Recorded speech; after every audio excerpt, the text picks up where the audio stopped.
አመ ይመጽእ ንጉሥ በግርማ መንግሥት ኩነኔ ድልው ቅድሜሁ ነፍስ ትርዕድ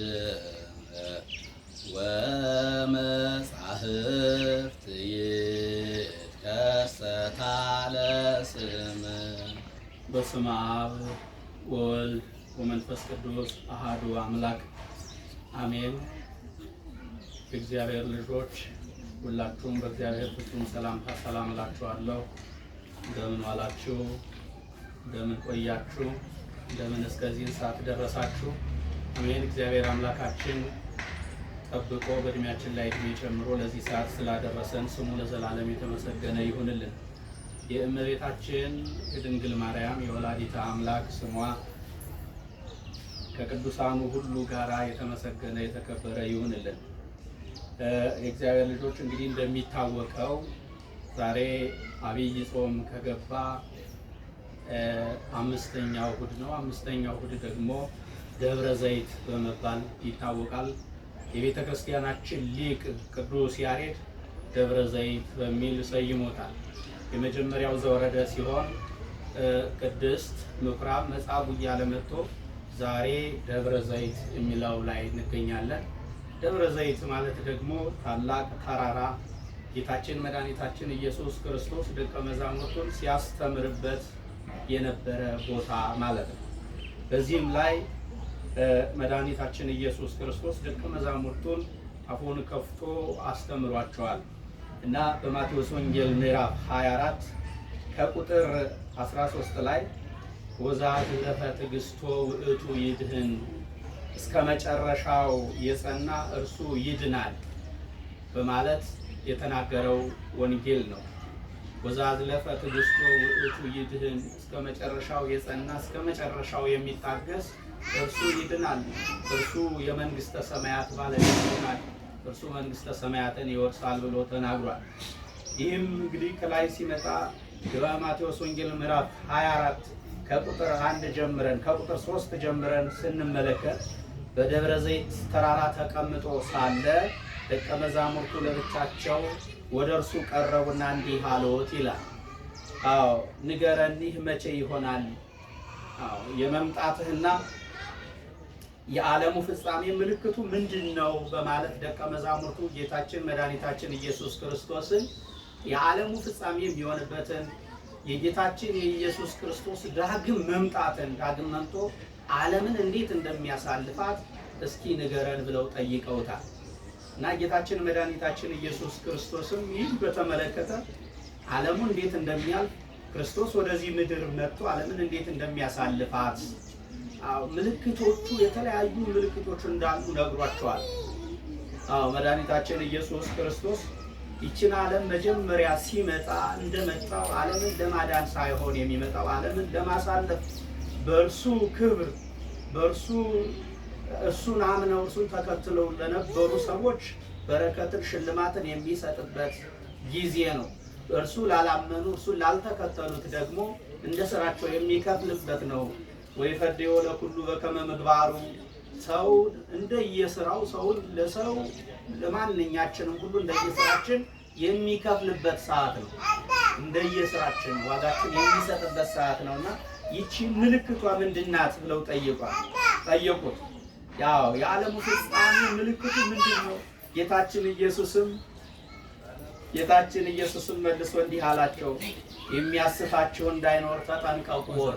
እንግዲህ ጌታችን መድኃኒታችን ኢየሱስ ክርስቶስ ምልክቶቹና የምትመጣበት ሰዓት ጊዜው ወይስ ምልክቶቹ ምንድናቸው ብለው ሲጠይቁት መድኃኒታችን ኢየሱስ ክርስቶስ ያላቸው የመጀመሪያው ጥያቄ ማንም እንዳያስታችሁ ተጠንቀቁ፣ ምክንያቱም ብዙዎች በስሜ መምህራን ነኝ እያሉ ይመጣሉ፣ ስለዚህ ማንም እንዳያስታችሁ ተጠንቀቁ ነው። በዚህ ዓለም ስንኖር የእግዚአብሔር ልጆች ብዙ ሰዎች እኛን የሚያስቱበት መንገድ ብዙ ስለሆነ ከዚህ ዓለም ስህተት ተጠንቅቀን ልንኖር እንደሚገባ የሚያስረዳ ትምህርት ነው። ተጠንቅቀን ልንኖር እንደሚገባ በእግዚአብሔር አምነን እግዚአብሔርን ተከትለን ስርዓቱን ሕጉን ፈጽመን ልንኖር እንደሚገባ የሚያስተምር ትምህርት ነው። ማንም እንዳያስታችሁ ተጠንቅቃችሁ ተቀመጡ፣ ምክንያቱም በስሜ እኛ መምህራን ነን እያሉ ሐሳውያነ መሲህ ይመጣሉ፣ ከዚህ ትምህርት ተጠበቁ ነው ያላቸው። የመጀመሪያው ትምህርት ይህ ነው። እኛም ልንጠበቅበት ልንጠነቀቅበት የሚገባው ይህ ነው። ማንንም ማመን እንደሌለብን፣ ከማንም ጋር መስማማት እንደሌለብን፣ በእግዚአብሔር ብቻ አምነን እግዚአብሔርን ብቻ ተከትለን እግዚአብሔር የሚለንን ሁሉ ፈጽመን መኖር እንዳለብን የሚያስረዳ ትምህርት ነው። ብዙዎች እኔ ክርስቶስ ነኝ እያሉ በስሜ ይመጣሉና ብዙዎችንም ያስታሉ ይላል። የመጀመሪያው ይህ ነው። ሌላኛው ደግሞ የጦርነትንም ወሬ ተሰሙ ዘንድ አላችሁ። አሁን እንደምናየው በሀገራችን እንደተከሰተው የጦርነትን ወሬ ተሰማላችሁ። ሁለተኛው ምልክት ነው። ይሄ ሊሆን ግድ ነው። ተጠንቀቁ። ታዲያ ያን ጊዜ እነዚህ ነገሮች በሚከሰቱ ጊዜ አትጨነቁ፣ አትደንግጡ። ነገር ግን ፍጻሜው ገና ነው። እነዚህ የምጥ መጀመሪያዎች ናቸው። እኒህ ምልክቶች በሚታዩ ጊዜ ማንም ሰው ሊያስደነግጣችሁ እናንተም ልትደነግጡ አይገባም። እነዚህ የመጀመሪያ ምልክቶች ናቸው ብሎ ነግሯቸዋል። ሕዝብ በሕዝብ ላይ ይነሳል፣ መንግስት በመንግስት ላይ ይነሳል። በየሀገሩ ረሃብ፣ ቸነፈር፣ የምድር መናወጥም ይሆናል። እነዚህም ሁሉ የምጥ ጣር መጀመሪያ ናቸው። አሁን የምናያቸው በሙሉ በሀገራችን ያሉ ነገሮች በሙሉ እነዚህ የመጀመሪያ ናቸው። ምልክቶቹ ደግሞ እነዚህ ናቸው የመጀመሪያዎቹ ብሎ ምልክቱን ነግሯቸዋል የእግዚአብሔር ልጆች። ስለዚህ እነዚህን ምልክት በምናይበት ጊዜ ይልቁንም ከእግዚአብሔር ጋር የምንቀርብበት፣ ንስሐ የምንገባበት፣ ከእግዚአብሔር ጋር በበለጠ የምንጣበቅበት እንጂ ከእግዚአብሔር ጋር የምንርቅበት፣ ደንግጠን የምንፈራበት መሆን የለበትም። ምክንያቱም አትደንግጡ፣ እነዚህ የምጥ መጀመሪያዎች ናቸው ብሎ ተናግሯል ማለት ነው። በየሀገሩም ረሃብ፣ የምድር መናወጥ ሁሉ ይሆናል። እነዚህም የምጥ መጀመሪያ ናቸው። ያን ጊዜ ለመከራ አሳልፈው ይሰጧቸዋል። ያን ጊዜ ለመከራ አሳልፈው ይሰጧቸዋል ሌላ። ስለዚህ ይገድሏችኋልም፣ ስለ ስሜም በሰው ሁሉ ዘንድ የተጠላችሁ ትሆናላችሁ። እነዚህ ምልክቶች ሲመጡ ክርስቲያን የሚባለውን በሙሉ የሚገድሏቸው ይመጣሉ፣ የሚያሳድዷቸው ይመጣሉ። አሁን እንደምናየው አሳዳጆች ይበዛሉ። የክርስቶስ ነኝ የሚለውን በሙሉ ተቃዋሚ ይመጣበታል ማለት ነው። በዚህ ሰዓት ሳንደነግጥ ሳንፈራ ከእግዚአብሔር ጋር የበለጠ ልንጣበቅ ይገባል ማለት ነው። ብዙዎች ሃይማኖታቸውን ይለውጣሉ ይላል። ይህ ክፉ ቀን ሲመጣ፣ ይህ መጥፎ ቀን ሲመጣ ብዙ ሰው በገንዘብ ሳይቀር ሃይማኖቱን የሚለውጥበት ጊዜ እንደሆነ፣ ከክርስቶስ የሚለይበት ጊዜ እንደሆነ፣ ለዚህ ነው እስከ መጨረሻው የጸና እርሱ ይድናል ብሎ የተናገረው። እነዚህ ክፉ ነገሮች፣ ክፉ ወሬዎች በሚወሩበት ጊዜ፣ አስደንጋጮች በበዙበት ጊዜ፣ ያን ጊዜ ጸንቶ የኖረ ሁሉ እስከ መጨረሻው የጸና እርሱ ይድናል ብሎ ነግሯቸዋል። ጸንተን እንድንኖር እግዚአብሔር አምላካችን ይርዳል። እርስ በርሳችን ተላልፈን ላለመሰጠት፣ ላለመገፋፋት ብዙዎቹን ያስታሉ። ከአመፅ ብዛትም የተነሳ ፍቅር ይጠፋል ብሎ ክርስቶስ መድኃኒታችን ኢየሱስ ክርስቶስ ተናግሯል ማለት ነው። ለዚህ ነው እስከ መጨረሻው የጸና እርሱ ይድናል፣ እርሱ ይድናል ብሎ ነግሮናል። በአሕዛብ ሁሉ ላይ ምስክር ሊሆን ይህ መንግስት ወይም ይህ የመንግስት ወንጌል በዓለም ሁሉ ይሰበካል። ያን ጊዜ መልስ አልነበረንም፣ አልተማርንም፣ የምናውቀው ነገር የለንም ብለው እነዚህ በአመፅ የተሞሉ ሰዎች እንደ ምልክት ወሬ ወይም ደግሞ ነገር እንዳያመጡ በዓለም ወንጌል እንደሚሰበክ በዓለም ይሰበካል። ሁሉ ሰው የክርስቶስን መምጣት ያውቃል፣ ይነገረዋል። ምክንያቱም አልተማርንም፣ አላወቅንም፣ እኛ እኮ ጊዜው መምጣቱ መድረሱ አልገባንም ነበር ብለው ሰዎች ምክንያት እንዳያበዙ የክርስቶስ ወንጌል ይሰበካል በዓለም፣ የክርስቶስ ወንጌል። ስለዚህ ይህንን ወንጌል የሰማ ሁሉ ከኃጢአት ከአመፅ ሊቆጠብ ይገባዋል ማለት ነው። ተቆጥቦ እግዚአብሔርን ብቻ ይጠብቃል፣ እግዚአብሔርን ብቻ ይጠብቃል።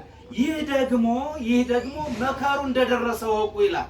ቅዱስ ያሬድም ይህንን በመዝሙሩ ሲናገር እንደውም ምን ይላል? መላእክቱ በታላቅ የመለከት ድምፅ ጋር ይልካቸዋል፣ የተመረጡትን ከዳርቻ እስከ ዳርቻ ከአራቱ ማዕዘን ይሰበስባቸዋል።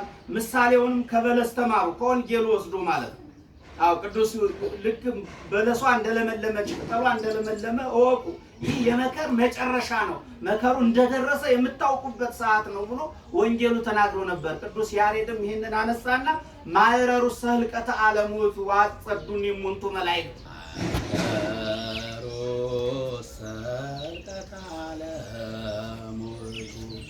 ዋስፈዱኒ እሙንቱ መላእክት እንበለ ሳይሮ አምሳሌሁ እምከመ በጽሐ ጊዜሁ ይፌንወሙ ለመላእክት በቃለ ቀርን። ይሄ መከሩ እንደደረሰ የሚናገር መከሩ ጊዜው እንደደረሰ የሚናገር ነው። መላእክቱን ይልካቸዋል። እንዲያውም ምን ይላል? መላእክቱን ሲልካቸው አንደኛው የሰው ልጅ ከነበረበት በቀዳሚ ንፋተ ቀርን የመጀመሪያው ንፋት ወይም የመጀመሪያው ደወል ሲደወል የመጀመሪያው ጊዜ ንፋተ ቀርን ይደረጋል። ይትጋባ ጸበለ ሥጋ ዘተዘሮ ውስተ ኩሉ ምድር፣ በምድር ሁሉ የተበተነ በማንኛውም አራዊት የበላው ውሃ የወሰደው በልዩ ልዩ ምክንያት ሁሉ በአፈር ውስጥ የተሰወረው ሁሉ ይሰበሰባል። የመጀመሪያው ደወል ጊዜ ማለት የመጀመሪያው ደወል ጊዜ። በሁለተኛው ደግሞ ወበዳግም ንፋተ ቀርን ይሰፈያ ይጽምት ምስለ ሥጋ። በሁለተኛው ደወል ጊዜ ደግሞ ከሥጋ ጋር አጥንት ከሥጋ ጋር እንደነበረ መጀመሪያ በሕይወተ ሥጋ ሳለ እንደነበረ ሆኖ ይነሳል ይላል። በመጀመሪያ እንደነበረ ሆኖ ይሰበሰባል ይላል በሁለተኛው ንፋተ ቀርን። ወበሳልስ ንፋተ ቀርን ይላል። በሶስተኛው ንፋተ ቀርን ደግሞ ይትነሱ ሙታን ከመቅጽበተ ዓይን፣ እንደ ዓይን ጥቅሻ ከየትም የነበረ ሁሉ ተሰብስቦ ትኩስ በድን ትኩስ አስከሬን ሆኖ ይነሳል ማለት ነው። ስለዚህ በዚህ ጊዜ ከነ ምግባራቸው ከነ ስራቸው ሰው ስራውን ይዞ ይነሳል። አሁን በቀብር ውስጥ ያሉት አሁን በውሃ ውስጥ የነበሩት አውሬ የበላቸው የተበታተኑት በሙሉ ከነስራቸው ይነሳሉ ማለት ነው። እንዘ ይጸውሩ ምግባራት ሆሙ እንዲህ በምድር ዘገብሩ፣ መጀመሪያ በሕይወተ ሥጋ ሳሉ ሳያርፉ የሰሩትን ስራ መልካም የሆነውን ስራቸውን ይዘው ይነሳሉ። ክፉ የሰሩም ክፉ ስራቸውን ይዘው ይነሳሉ። ያን ጊዜ ይጠየቃሉ ማለት ነው። መልካም የሰሩ ሰዎች በቀኙ ይቆማሉ በክርስቶስ ቀኝ፣ መጥፎ የሰሩ ሰዎች ደግሞ በግራው ክርስቶስ እናንተ አለቃችሁ ዲያብሎስ ወዳዘጋጀላችሁ ወደ ሲኦል ወደ ገሃነመ እሳት ሂዱ ተብለው ይነገራሉ ማለት ነው። ያን ጊዜ እግዚአብሔር ገሃደ ይመጽእ፣ መዝሙረኛው ቅዱስ ዳዊት በመዝሙር 49 ከቁጥር 2 ላይ እግዚአብሔር ገሃደ ይመጽእ ወአምላክነ ይያረምም፣ እግዚአብሔር ያን ጊዜ ግልጥ ሆኖ ይመጣል፣ ዝም አይልም። አመ ይመጽእ ንጉሥ በግርማ መንግስቱ፣ ያን ጊዜ አስፈሪ ሆኖ ሊፈርድ በክብር በልልና ይመጣል ማለት ነው። ያን ጊዜ ሲመጣ ጸንተው የኖሩ ሰዎች ከእግዚአብሔር ጋር የሆኑ ሰዎች በምግባረ ሰናይ በመልካም ሃይማኖት ቤተክርስቲያን ሲያንጹ ድሃ ሲጎበኙ ሲያበሉ ሲያጠጡ የነበሩ ድሃ ተበደለ ፍርድ ጎደለ ሲሉ የነበሩ ሰዎች ንጉሥ በግርማው በመጣ ጊዜ በቀኙ ይቆማሉ። የእግዚአብሔር ልጆች እኛም በቀኙ እንድንቆም እግዚአብሔር አምላካችን ይርዳል። በቀኙ እንድንቆም ዛሬ ክርስትናችን አጽንተን በሃይማኖት በስነ ምግባር ኑረን እግዚአብሔርን የምንጠብቀው መንግስተ ሰማያትን እንድንወርስ ነው። ያ ክፉ ዘመን በመጣ ጊዜ በግራው እንዳንቆይ ከዚህ ወግዱ እንዳንባል ማለት ነው። ስለዚህ እግዚአብሔር ይመጣል፣ ግልጥ ሆኖ ይመጣል፣ ዝም አይልም፣ ይፈርዳል ማለት ዝም አይልም። በፊቱ እሳት ይነዳል ይላል። ግርማው ክብሩ ይገለጣል፣ የሚፈርድበት ክብሩ ይገለጣል ያን ጊዜ። ስለዚህ ዝም አይልም ማለት ለእያንዳንዱ ድርሻውን ይሰጠዋል፣ ዋጋውን ይሰጠዋል። ወይፈድዮ ለኩሉ በከመ ምግባሩ፣ ሰውን እንደየስራው እንደየመልካምነቱ እንደየክፋቱ ዋጋውን ይሰጠዋል፣ ይከፍለዋል። ስለዚህ መልካም ሰርተን መልካም ስራ እንድናገኝ እግዚአብሔር አምላካችን ይርዳል። የሰው ልጅን በኃይልና በብዙ ክብር በሰማይ ደመና ሲመጣ ያዩታል ይላል የማቴዎስ ወንጌል ምዕራፍ 24 ከቁጥር 1 ላይ እስከ 36 ስትመለከቱ የሰው ልጅን በኃይልና በብዙ ክብር በሰማይ ደመና ሲመጣ ያዩታል። አሁን ያልኳቸው አመ ይመጽእ ንጉሥ በግርማ መንግስቱ፣ አዎ ስለዚህ በክብር ይመጣል፣ ያን ጊዜ ይታያል። መታየት ብቻ አይደለም ዝም አይልም ይፈርዳል ይላል። ስለዚህ በክፉ እንዳይፈረድብን ከእግዚአብሔር ጋር ጸንተን እንድንኖር እግዚአብሔር አምላካችን ይርዳን። አዎ ዋናው ነገር ይህ ነው። እግዚአብሔር አምላካችን መድኃኒታችን ኢየሱስ ክርስቶስ ወደዚህ ዓለም ዳግም መጥቶ ይህችንም ዓለም ለማሳለፍ በሚመጣበት ጊዜ ክፉ ፍርድ እንዳያገኘን ነው ዋናው ስነ ምግባር መስራት ያለብን፣ ከእግዚአብሔር ጋር መጣበቅ ያለብን፣ ሕጉን መጠበቅ ያለብን ለዚህ ነው። አዎ ያን ጊዜ መላእክቱን ይልካቸዋል፣ አጫጆቹም እነሱ ናቸው ይላል። አዎ ያን ጊዜ በዛ በማቴዎስ ወንጌል ላይ የተነገረው እንክርዳዱን ማን ዘራ? አንተ መልካም ስንዴ ዘርተህ ነበር መድኃኒታችን ኢየሱስ ክርስቶስ፣ ግን እንክርዳድ ከስንዴው ጋር በቅሎ አገኘ ነው ብለው ሲጠይቁት በሉ እንንቀለው ወይ አሉት። አይ አትንቀሉት፣ እንክርዳዱን እንነቅላለን ስትሉ ስንዴውን ትነቅላላችሁና አትንቀሉት አላቸው። ምክንያቱም ያን ጊዜ በንስሐ ቆይተው ንስሐ ያልገቡ ሰዎች ካሉ የሚያጭዱ መከር ሲደርስ የሚያጭዱ መላእክት ናቸው። ይህ ነው ማለት ነው። አሁን መከሩ ሲደርስ ጌታ ሲመጣ ነው የሚታጨደው ማለት ነው። መከሩ ሲደርስ አጫጆቹ መላእክት ናቸው። አጭደው እንክርዳዱን ወደ እሳት ይጥላሉ፣ ስንዴውን ወደ ጎተራዬ ያመጣሉ የተባለው ሰዓት ይሄ ነው ማለት ነው። ስለዚህ የመከሩ ባለቤት እግዚአብሔር ኢየሱስ ክርስቶስ በሚመጣበት ጊዜ ተዘጋጅተን እንድንቀመጥ እግዚአብሔር አምላካችን ይርዳን። ድልዋኒክሙ ንበሩ፣ ተዘጋጅታችሁ ተቀመጡ ያለው ለዚህ ነው። አዎ ክርስቶስ ሲመጣ አልሰማሁም አልተዘጋጀውም ባውቅ ኑሮ እንዲህ አይነት ፈተና መከራ መኖሩን ባውቅ ኑሮ ብለን እንዳንጸጸት ወንጌል በዓለም ይሰበካል። ወንጌል በዓለም ሁሉ ይሰበካል። የሰው ልጆች በሙሉ ወንጌልን ይሰማሉ፣ ያዳምጣሉ፣ በተግባር ያዋሉ።